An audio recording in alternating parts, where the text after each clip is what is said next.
Hello and welcome to my FlossTube channel. I'm Jean Farish and I'm here to chat with you a little bit about needlework in general and a project that I have been thinking about for a long time. So I don't even know where to start. Maybe the place to start is to tell you that what I'm about to do over the next few days or weeks is to restore an exquisite piece of needlework that was intended to be a tablecloth that I bought in Bath, England in 1996.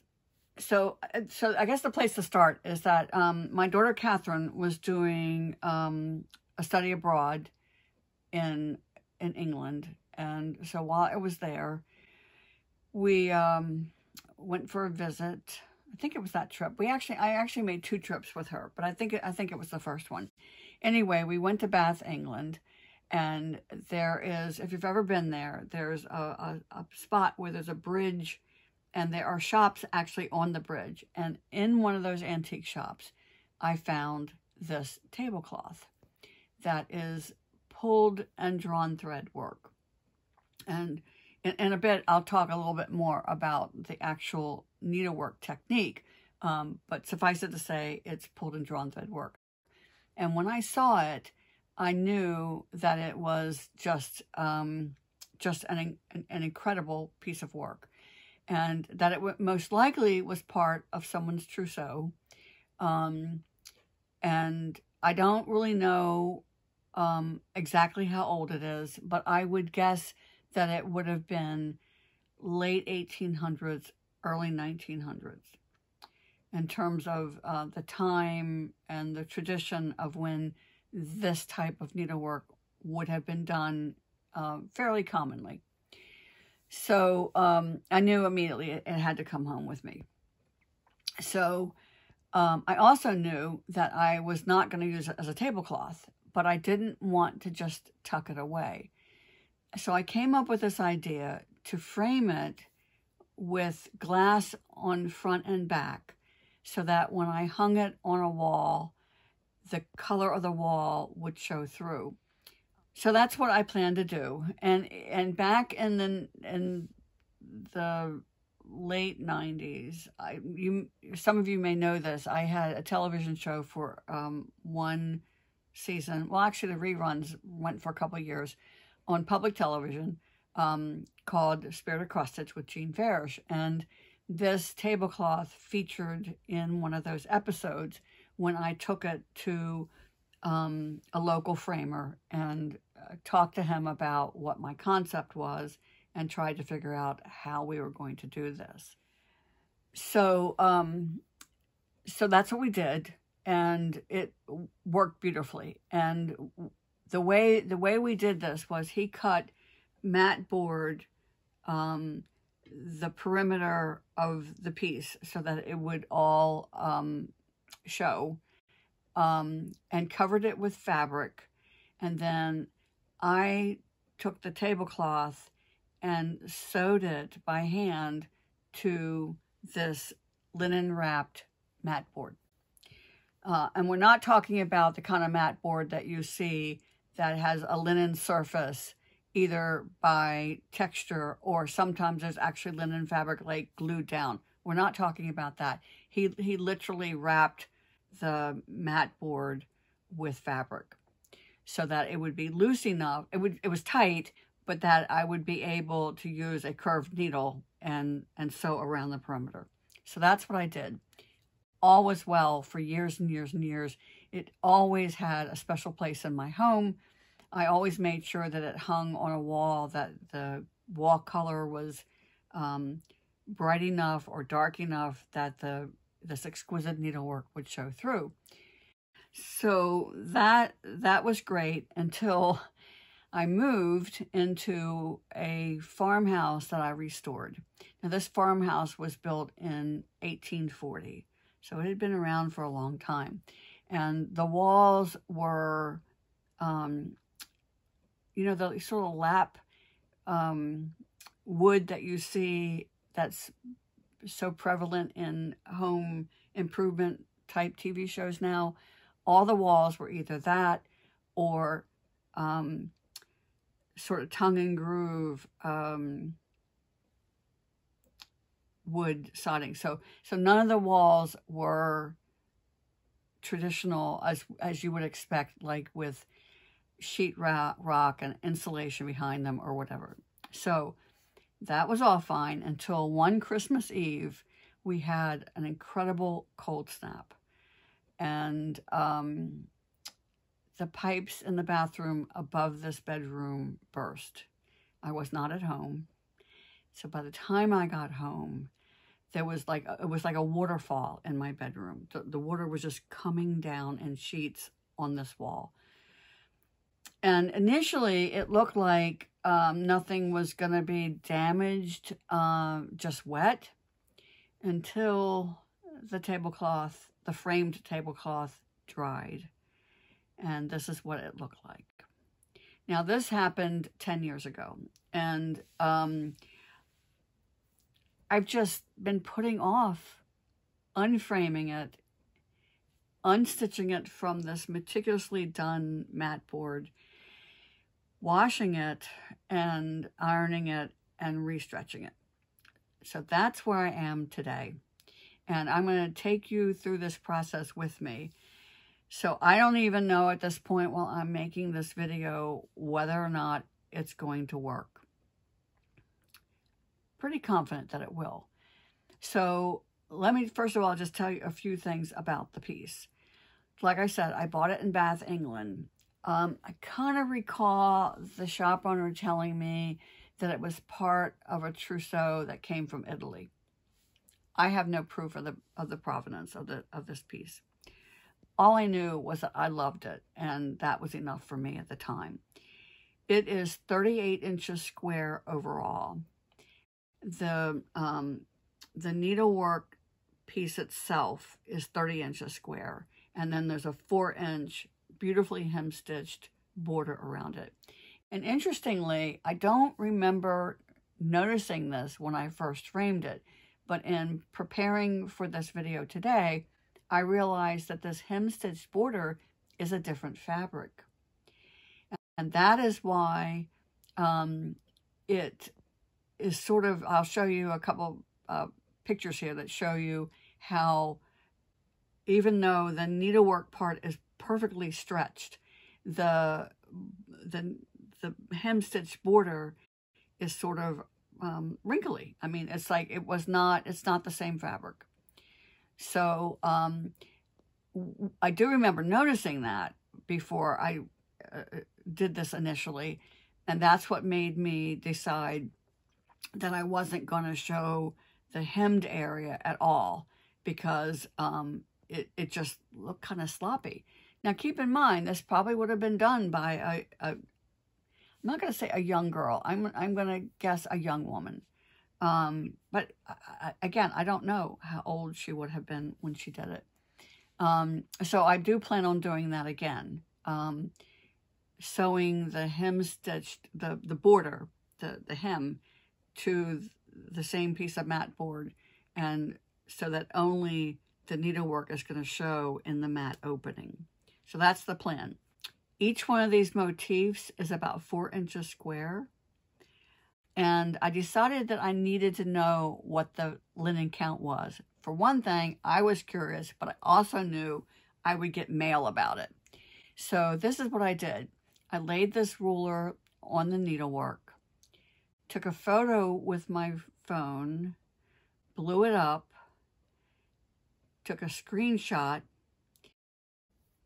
and printed it. And so from that print, I was able to take my time and mark off like every 10th linen thread to see what the count was. And I was absolutely astounded. It is 75 threads to the inch. 75 threads to the inch for the needlework part. Here's where I am now. I know that I'm basically going to use the same glass mat and frame that I used originally. And I know that I'm going to have to, carefully clip all my stitches around the perimeter, wash it, iron it, and sew it back on. I have two big questions that I'm going to have to answer. The first one is, what am I going to do? What am I going to use to wash it? And I really am looking at two options. One is to use Orvis paste, which you've heard me mention it before.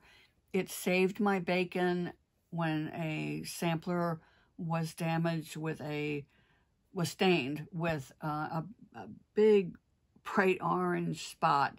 And it took me 3 days of soaking and changing the water until I got that orange stain out. And that was back in the early 90s, and I've been using it ever since. So I'm going to give Orvis a chance first. If it doesn't work, then I'm going to use a combination of products that have been recommended by one of the blogs that I read about needlework preservation. So that's where I am right now. I'm going to do the Orvis, soaking it, rinsing it, soaking it, rinsing it, and I'm willing to spend my glasses just fell off. That's because I was nodding my head a lot. Okay, so I'm willing to give Orvis a chance first to see if I can get these stains out. Now, for one thing, I know what the stains are. It's just dirt. I mean, it's not like I don't know what it is.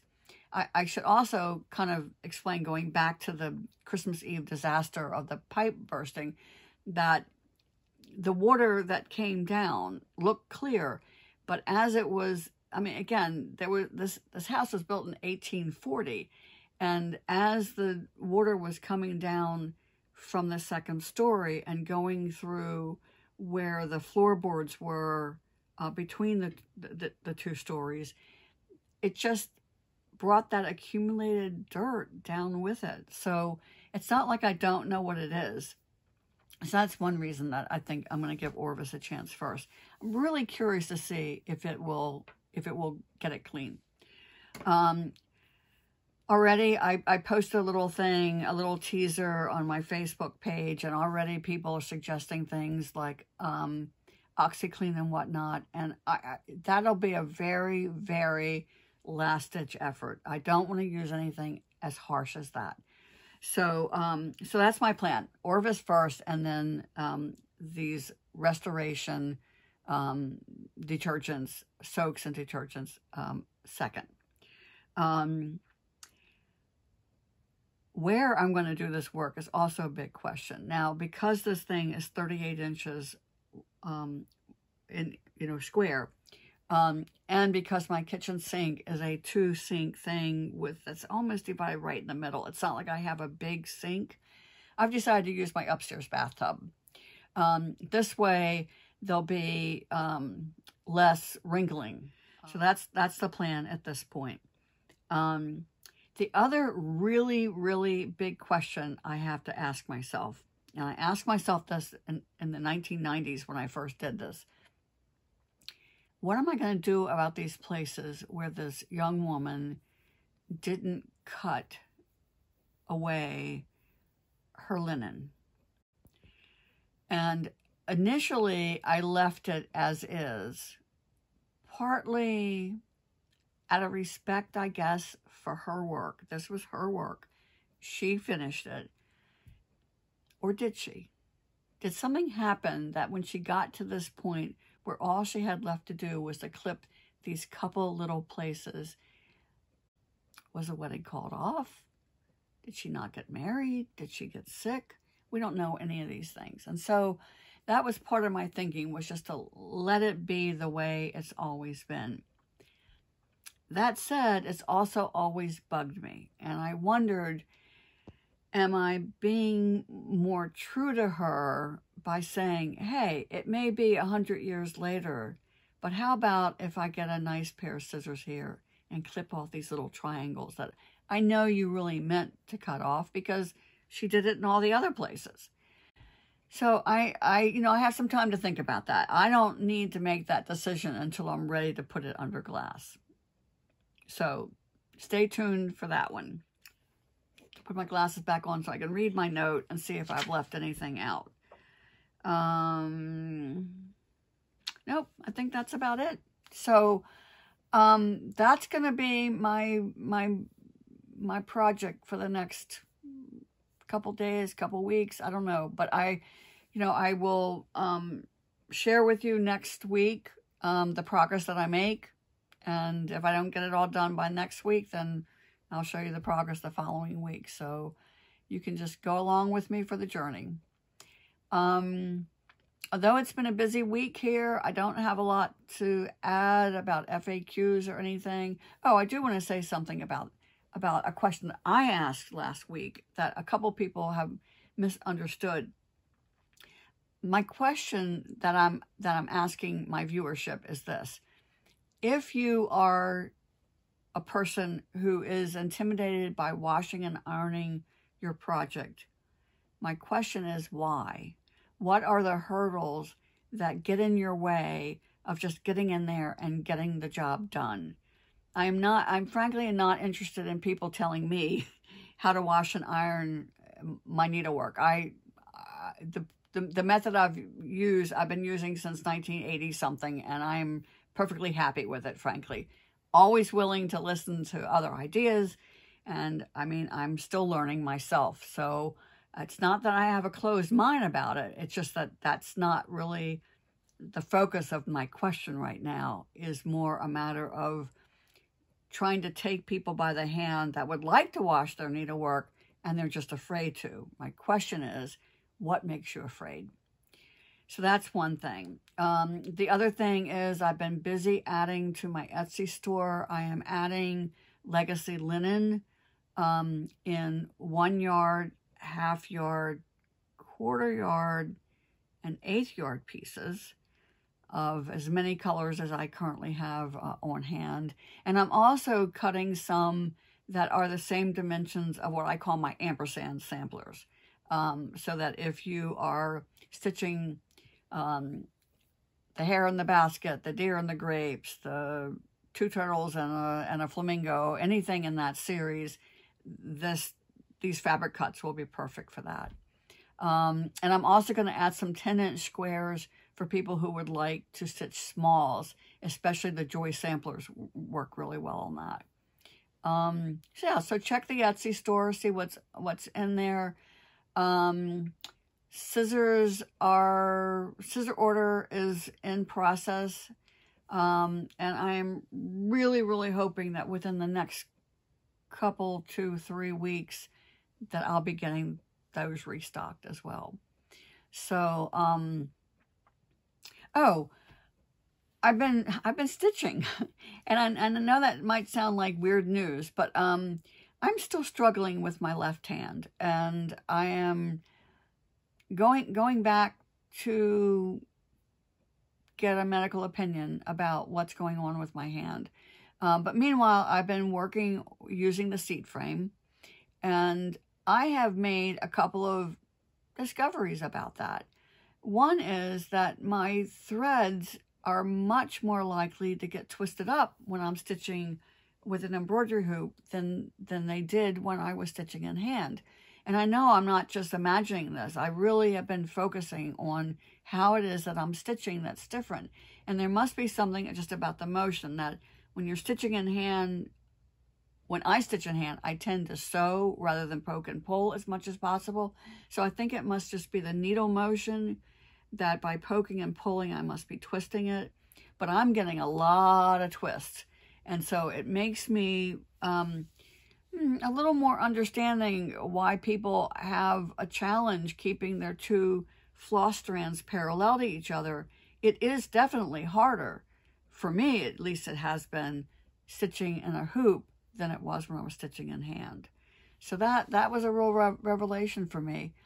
You know, there's that old saying about, you know, walk a mile in somebody else's shoes. And, you know, I really haven't spent a lot of time stitching in hoops because I don't like it. I really don't. And I'm trying to be a big girl about it, but there are a lot of reasons I don't like it. And each one of these reasons I don't like it is a reason to like stitching in hand. So I can't wait until I get the strength and dexterity back in my left hand, and I can go back to doing things the way I'm used to. At least I hope that stitching in a hoop is not my new reality. I really hope not. So anyway, now that's not to disparage anybody who's stitching in hoops, Q-snaps, stretcher bars, whatever. Bottom line is, we need to enjoy what we're doing. This is a pastime. It's not a chore. It's something that we love to do. So let's make sure that we keep the focus on that. So between now and next week, stitch happy, stay safe, and I'll see you then.